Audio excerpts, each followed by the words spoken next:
kesempatan ingin mengingatkan bahwa secara hukum pemerintah kita masih pemerintah Republik Indonesia.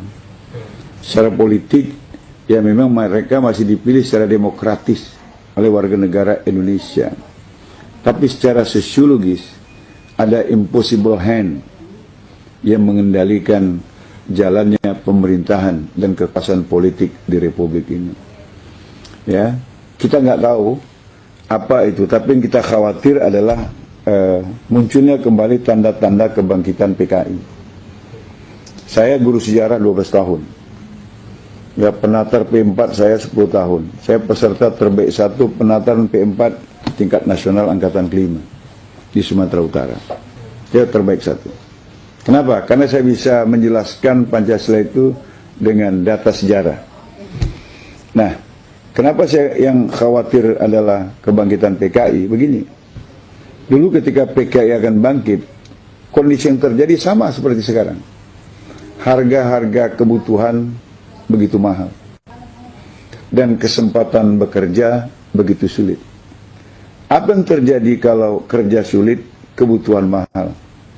Orang nekat, orang galau.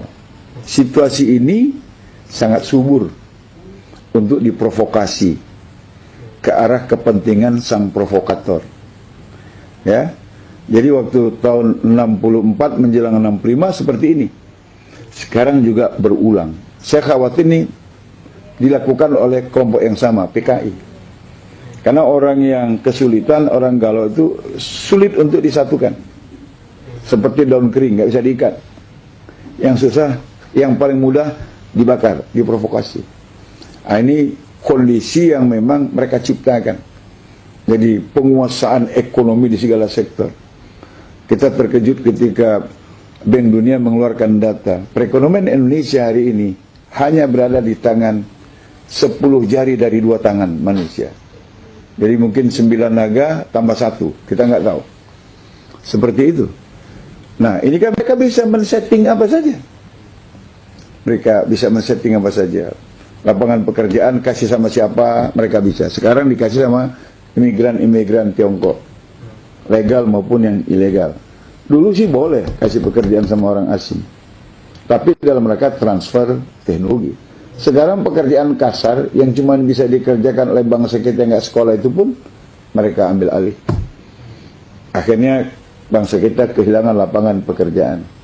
Maka saya dukung statementnya Fahri Hamzah. Bangsa kita sampai ngemis-ngemis jadi babu ke negeri lain, sementara lapangan pekerjaan di dalam negeri dikasihkan kepada orang-orang Tiongkok. Ketika Menteri Tenaga Kerja kemudian menyerang Fahri, saya balik menyerang Menteri Tenaga. Anda nggak paham jadi Menteri Tenaga Kerja. Anda mau ambil sisi negatifnya saja. Ambil kontennya. Ya, proteksilah lapangan pekerjaan dalam negeri, kasih keluarga kita biar tidak jadi TKI, TKW. Anda kok malah marah? Memang ada menteri yang bodoh, saya bilang. Nah, itu sudah terjadi ya. Kesulitan pekerjaan dan mahalnya harga barang. PKI dulu bangkit dalam situasi seperti ini. Kenapa? Rakyat mudah diprovokasi. Yang kedua, ciri kebangkitan PKI tahun 65 itu adalah kriminalisasi ulama dan tokoh bangsa. Lagi-lagi supaya masyarakat kehilangan arah. Nggak ada panutan. Jadi kalau ulama di stigma jelek, ulama di stigma negatif, tokoh-tokoh bangsa yang banyak berjasa dikatakan makar, di stigma negatif, kan mereka kehilangan arah.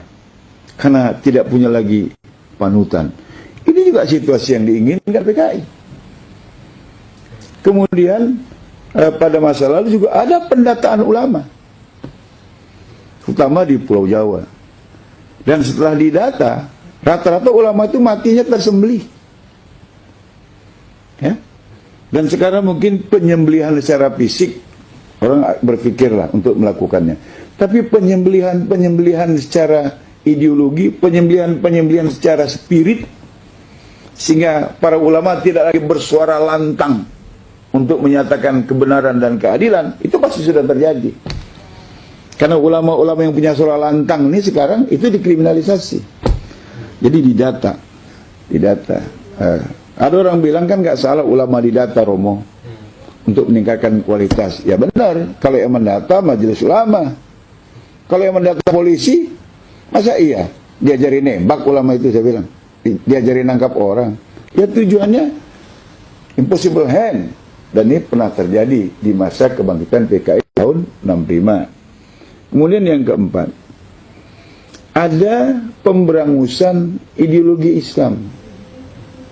Ya, kita ingat dulu dalam sejarah, karena saya guru sejarah, pernah menceritakan ini kepada mahasiswa saya, kepada murid saya. Seorang guru masuk ke dalam kelas, menyuruh murid-muridnya pinjam mata, menadahkan tangan. Ibu guru kasih kami pensil. Maka anak-anak itu melakukannya. Ibu guru kasih kami pensil. Gurunya bagi-bagi pensil. Udah, buka mata katanya. Buka mata. Ada pensilnya? Ada. Berarti ibu guru ada. Betul anak-anak? Betul. Sekarang pensilnya taruh lagi di laci. Tadahkan tangan lagi, biar dapat pensil lagi. Mintanya sama Allah katanya. Pejam mata, ya Allah kasih kami pensil. Anak-anak bilang, ya Allah kasih kami pensil. Nggak ada tuh pensilnya. Ada pensilnya anak-anak? Nggak ada. Berarti Tuhan nggak ada. Gitu. Dan itu udah terjadi lagi. Kan ada di YouTube. Seorang pemuda mengatakan, asyhadu la ilaha illallah sallallahu Muhammad Rasulullah, itu artinya aku bersaksi tiada Tuhan selain Allah, aku bersaksi Muhammad adalah Rasul utusan Allah. Saya tanya, bersaksi di pengadilan syaratnya apa? Mengalami, mendengar, atau melihat. Nah, sekarang saya tanya, kalian ngalami nggak bersama dengan Tuhan dan Rasul? Mendengar nggak dia berfirman? Enggak kan? Mengetahui nggak? Enggak. Ngapain kau bersyahadat? Itu sudah ada di YouTube. Dan itu pasti orang komunis. Dan lebih dahsyat, tokoh nasional, mantan presiden lagi. Dalam hari ulang tahun partai yang dipimpinnya.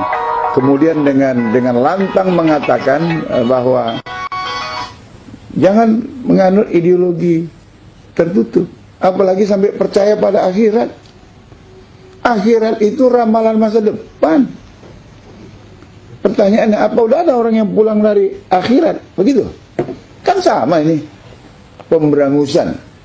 Ya, pemberangusan ideologi keislaman. Baru dituduh intoleran, baru dituduh ideologi tertutup, dan lain sebagainya. Itu sudah terjadi. Kemudian yang kelima, mata uang Republik tahun 64 itu lambangnya Palu Arit. Dan Palu Arit berkibar di mana-mana. Sekarang itu juga sudah terjadi. Bendera Palu Arit di mana-mana, baju Palu Arit sudah dipakai orang.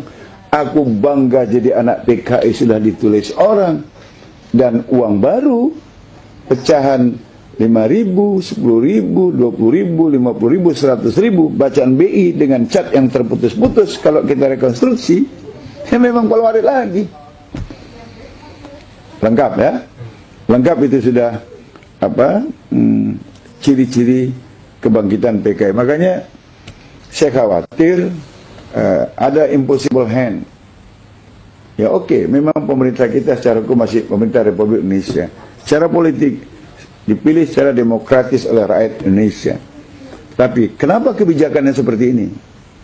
Saya khawatir ada kekuatan lain yang paling saya khawatirkan adalah impossible hand itu adalah PKI, karena ciri-cirinya udah sama dengan ciri kebangkitan PKI tahun 65 yang lalu. Dan ini patut diwaspadai oleh semua pihak, semua agama, karena kalau PKI berkuasa, bukan cuma umat Islam yang dihabis, tapi semua mereka yang yakin kepada Tuhan itu.